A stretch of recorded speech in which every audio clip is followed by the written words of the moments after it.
அஸ்ஸலாமு அலைக்கும். Hi friends, ஒரு சூப்பரான லஞ்ச் ரொட்டீன் பார்க்கலாமா?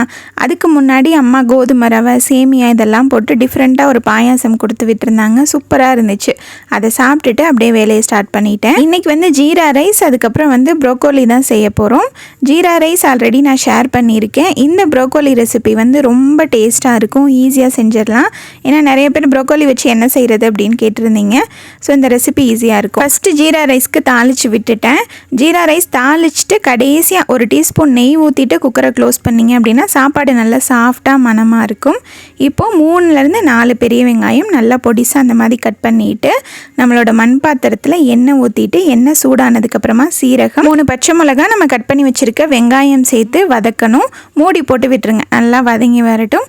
ப்ரோக்கோலி இன்றைக்கி நான் ஒரு 1/2 kg அளவுக்கு எடுத்திருக்கேன்.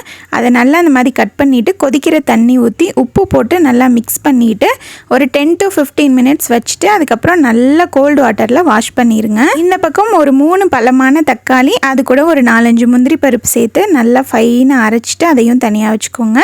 வெங்காயம் இந்த அளவுக்கு வதங்கினதுக்கப்புறமா ஒரு 3 டீஸ்பூன் அளவுக்கு இஞ்சி பூண்டு பேஸ்ட் சேர்த்துட்டு அதோட பச்சை வாசனை போகிற அளவுக்கு நல்லா வதக்கிட்டு நம்ம அரைச்சி வச்சுருக்க பேஸ்ட் சேர்த்து நல்லா மிக்ஸ் பண்ணிக்கலாம். இது வதங்கிட்டு இருக்கும் போதே இதுக்கு தேவையான மசாலா, மிளகாய் தூள், மஞ்சள் தூள் கொஞ்சமாக சேர்த்துருக்கேன். இது கூட சீரகத்தூள், கொஞ்சமாக கரம் மசாலா, மிளகுத்தூள், அவ்வளோதான். இதெல்லாம் சேர்த்து நல்லா மிக்ஸ் பண்ணி விட்டுருங்க.